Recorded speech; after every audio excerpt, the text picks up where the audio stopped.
নমস্কার, ডিজিটালে জনতার দরবার, আমি অয়ন, নিউজ 18 বাংলায় আপনাদের জানাই স্বাগত। গুড ইভিনিং, শুভ সন্ধ্যা। সবাই নিশ্চয়ই ভালো আছেন আশা করি, এবং আমার অনুষ্ঠান দেখছেন। সন্দেশখালী নিয়ে রাজনীতি তো হচ্ছেই। সন্দেশখালীতে যা হয়েছে, যা শোনা যাচ্ছে, তাতে সন্দেশখালী যথেষ্ট। সন্দেশখালী এখন রাজনীতির ইস্যু বিরোধীদের, এবং তার প্রত্যুত্তর দিতে বাধ্য হচ্ছে সরকার পক্ষ, শাসক দল। শেখ শাহজাহান কোথায়? এখনো অধরা। এখনো পুলিশ জানে না শেখ শাহজাহান কোথায়। এটা হতে পারে। এদিকে তিনি আইনজীবী মারফত বিভিন্ন আবেদন জানাচ্ছেন, জামিনের আবেদন জানাচ্ছেন, আগাম জামিনের আবেদন জানাচ্ছেন। আগাম জামিনের আবেদন খারিজ হয়ে গেছে। তারপরে ইডি তারাই বা কি করছে, রাজ্য পুলিশ তারাই বা কি করছে, এই প্রশ্ন উঠছে। কিন্তু আমরা শেখ শাহজাহানের দুই সাকরেদ উত্তম সর্দার এবং শিবু হাজরার নাম বারবার শুনেছি। সেই উত্তম সর্দার গ্রেফতার হয়েছেন, আর শিবু হাজরা পুলিশ খুঁজে পাচ্ছে না, আমরা খুঁজে পেয়েছি। শিবু হাজরার গতকাল দুপুর 3:30 থেকে মোটামুটি ভাবে আমরা সারা দিন শিবু হাজরার ইন্টারভিউ দেখিয়েছি। শিবু হাজরা হয়তো কোনোদিন ভাবতেও পারেননি এরকম ভাবে তার 1-to-1 ইন্টারভিউ হয়েছে। কারণ শিবু হাজরা যা কীর্তি করেছেন, তাতে তিনি সংবাদ মাধ্যমে প্রচার পাওয়ার যোগ্যতা অর্জন করেছেন, আর তাই শিবু হাজরা সামনে এসেছেন। কিন্তু শিবু হাজরা সামনে এসেছেন কি শেখ শাহজাহানের অনুমতি ছাড়া? এটা কি হতে পারে? শিবু হাজরা আমাদের সামনে এসে একেবারে বাম আর বিজেপিকে তুলোধনা করেছেন। এক হচ্ছে বিকাশ সিং, আর এক হচ্ছে নিরাপদ সর্দার। এই দুজনকে তুলোধনা করেছেন। আর আজকে বিধানসভায় দাঁড়িয়ে মমতা বন্দ্যোপাধ্যায় এই প্রথম বলা যায় সন্দেশখালী নিয়ে এরকম আক্রমণাত্মক মুখ খুললেন বিধানসভার ভেতরে মুখ্যমন্ত্রী মমতা বন্দ্যোপাধ্যায়। তিনিও বললেন সন্দেশখালীতে আরএসএস এর দাপট, এবং সন্দেশখালীতে এই বিরোধীরা মিলেই চক্রান্ত করেছে, শেখ শাহজাহানকে টার্গেট করেছে। শেখ শাহজাহানকে টার্গেট করে গোটা এই সন্দেশখালী চত্বরে অশান্তি লাগানোর দায় হচ্ছে ইডির এবং বিরোধীদের। আমার সঙ্গে আছেন দুই মুখপাত্র, তৃণমূল মুখপাত্র মৃত্যুঞ্জয় পাল এবং বিজেপি মুখপাত্র প্রীতম দত্ত, দুজন আছেন। এছাড়াও রাজনৈতিক বিশ্লেষক দেবাশিস ঘোষ থাকার কথা। আমি কিছুক্ষণের মধ্যে নিশ্চয়ই তার সঙ্গে আমি যোগাযোগ করতে পারবো। আজকে বিধানসভায় দাঁড়িয়ে মমতা বন্দ্যোপাধ্যায় কি বললেন, আগে দেখুন। প্রশ্রয় দিইনি, এবং আমি ইনিশিয়েটিভ নিয়ে স্টেট কমিশন পাঠিয়েছি। 17 জনকে অ্যারেস্ট করা হয়েছে, এবং আপনারা দেখেছেন যারা মুখে মাস্ক পরে পরে ছবি তুলছে, ধরাও পড়েছে বিজেপির কর্মী, কিভাবে তারা বাইরে থেকে নিয়ে এসে একটা এলাকাকে অশান্ত করার চেষ্টা করেছে। আগে টার্গেট শেখ শাহজাহান, ওকে টার্গেট করে ইডি ঢুকলো, তারপরেই সবাইকে বার করে দিয়ে তারপরে ওখানে আদিবাসী মাইনরিটিদের মধ্যে ঝগড়া লাগিয়ে দিল। একটা মহিলা টিম আছে, ঘরে ঘরে যাচ্ছে কার কি অভিযোগ শুনতে, শুনে এসে রিপোর্ট করার পর যদি কারো প্রবলেম থাকে সেটা নিয়ে নিশ্চয়ই আমরা কাজ করব। সন্দেশখালী আজকে নতুন নয়, ওখানে আরএসএস এর একটা বাসা আছে। 7-8 বছর আগেও দাঙ্গা হয়েছিল ওখানে। তাহলে কি দাঁড়ালো মৃত্যুঞ্জয়, শেখ শাহজাহানের পাশে দাঁড়াচ্ছ তোমরা?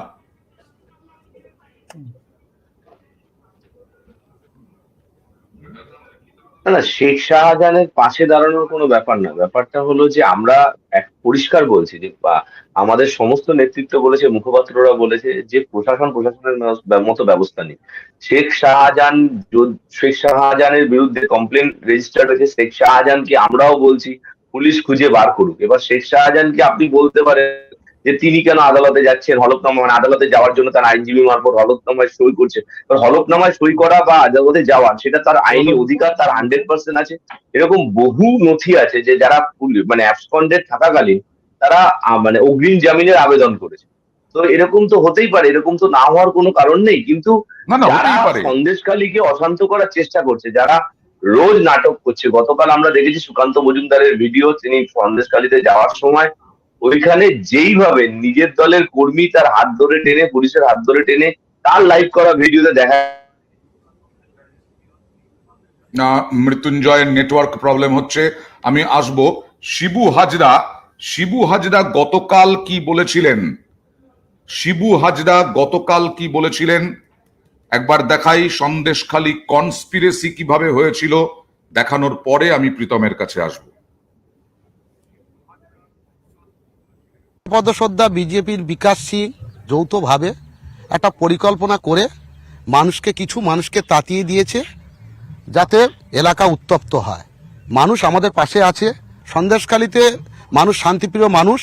কিছু মানুষকে নিরাপদ সর্দার বিকাশ সিং যারা বিজেপি এবং সিপিএম এরা যৌথভাবে মানুষকে উস্কিয়ে গ্রামটাকে তাতিয়ে দিচ্ছে যাতে আগামী দিনে ওরা ক্ষমতায় আসতে পারবে এই ইচ্ছে। কিছু আরএসএস সংগঠনের টিম ছিল এবং তার সাথে সিপিএম এর টিম, এরা যৌথভাবে এরা পরিকল্পনা করে এইসব করেছে।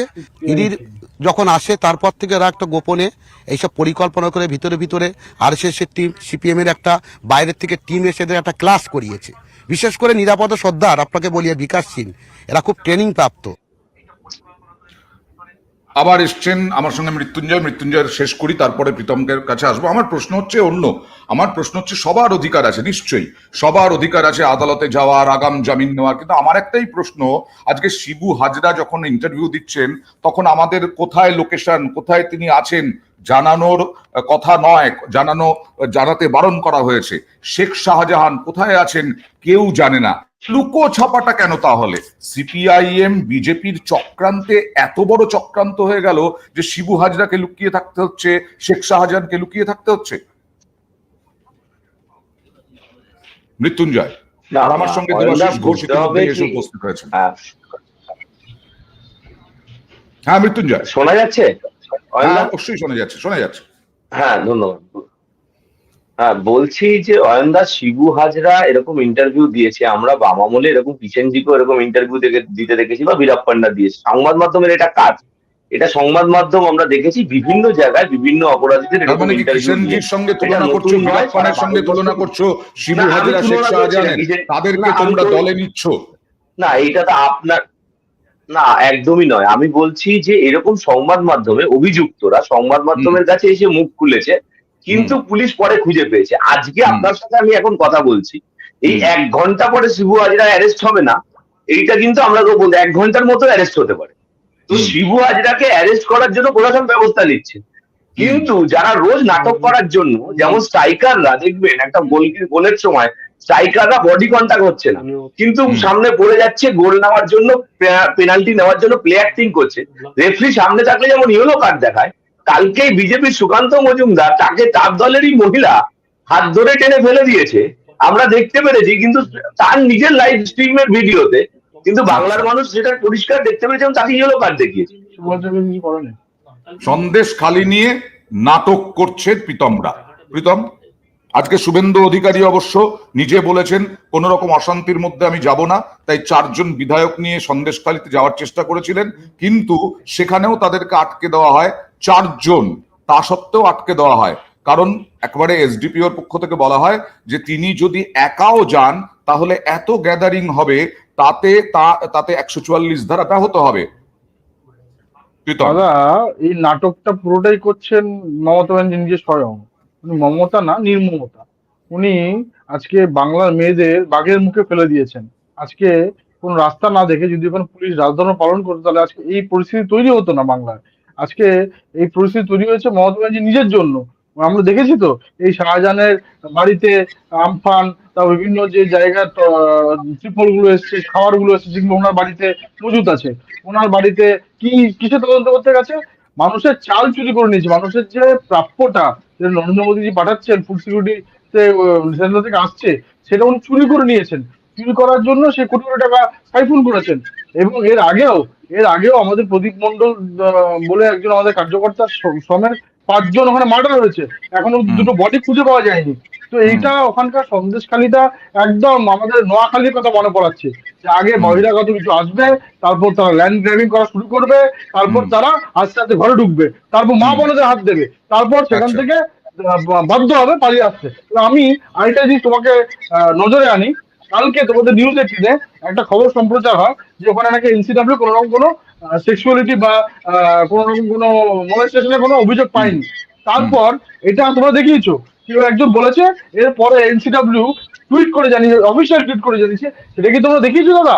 তোমরা as a media person, as a চতুর্থ স্তম্ভ, আজকে রেসপন্সিবল তোমরা জার্নালিস্ট, সেটাও একটু দেখাও যে এই যে আমি তোমার না জায়গা প্রীতম, অফিসিয়াল টুইট, জাতীয় মহিলা এটা তো কমিশনের দেখাতে হবে। যারা এসেছিলেন এটা তো তারা অফিসিয়াল টুইট যদি দেখাতে হবে। সামনে, তারা যদি আমাদের হ্যাঁ। সামনে মাইক্রোফোনে, আমাদের বুমে, আমাদের ক্যামেরায় যদি বলেন না অত্যাচারের কোন রকম অভিযোগ করেননি, সেটাই তো সব থেকে বিশ্বাসযোগ্য। তারপরে তারপর যে টুইট করলেন, তারপর official প্রথমে কি তাহলে chairperson- ঘাবড়ে গিয়ে না, না, টুইট না। করেছেন?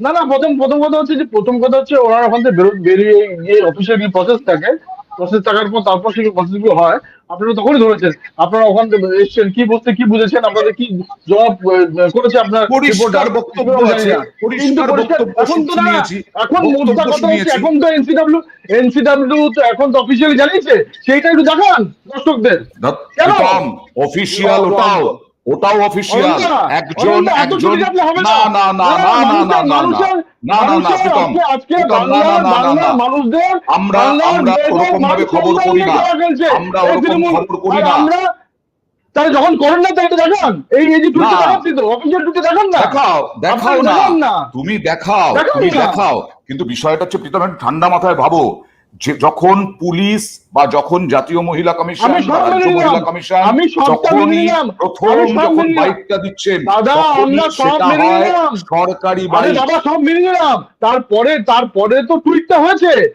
সেটা তো আপনাদের কর্তব্য। তারপরে টুইট তারপরে দেখাবো যে কেন? অফিসিয়াল টুইট হয়েছে, তারপরে টুইট দেখাবো একজন কেন? বলছে প্রথমেই বলে দিচ্ছেন দেখাবেন যিনি না। যে অত্যাচার হয়নি, দেখাবেন না। তারপরে দেখাবেন কেন না। টুইটটা দেখাবো? আপনি তারপরে দেখাবেন না। টুইটটা কেন যে দেখাবো?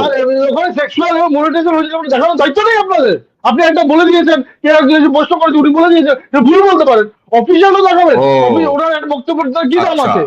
জাতীয় মহিলা Official কমিশন এবং তাদের পাঠালো, official, অফিসিয়ালি আমরা- পাঠালো, তাদের দাদা, কথা আমি আজ- আমরা গ্রহণ দাদা, করব কি করব না সেটা দাদা, আমাদের বিষয়। আর তারপরে ঘাবড়ে গিয়ে প্রথমে ভুল বললেন, তারপরে ঠিক কিসের বললেন, ঘাবড়ে? এইটা আরে বিচার করবো কিসের না। ঘাবড়ে? কিসের ঘাবড়ে? আপনারা তো কোশ্চেন করতে আমার সঙ্গে দিয়েছেন। তুমি কি আপনি আমার পরিষ্কার সঙ্গে কথা ঝগড়া বলতে করার জন্য হবে। বসেছো? না, তোমার দলের অবস্থান এবং তৃণমূলের আমার দলের স্ট্যান্ড, আমরা মানুষের মান সম্মান নিয়ে লড়ছি। এই মাত্র ডায়মন্ড হারবার থেকে আছি, ওখানে সেম জিনিসটা করছে শেখ জাহাঙ্গীর।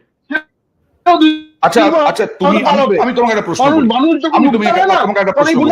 আমি তোমাকে একটা প্রশ্ন করি। আমরা টার্গেট আমি করছি তোমাকে একটা প্রশ্ন করি। আমাদের টার্গেট একটু লুচ্ছান কমবে না। আমাদের টার্গেট মমতা ব্যানার্জি স্বয়ং। আমাদের টার্গেট মমতা ব্যানার্জি স্বয়ং, যিনি স্বয়ং চুরি করেছেন, বাচ্চাদের খাবার কেড়ে নিয়েছেন, আজকে মা বোনেদের নিজের নির্মমতা হয়ে তাদেরকে রেপ করার মুখে ঠেলে দিচ্ছেন, মন শোষণ করছেন। আমরা তারকে টার্গেট করছি, অন্য কাউকে না। প্রীতম, আপনি আমি এই তোমাকে টুইটটা একটা প্লিজ প্রশ্ন অফিসিয়ালি করি। দেখান দাদা। রাজ্য এটা মহিলা আপনাকে কমিশন, রিকোয়েস্ট।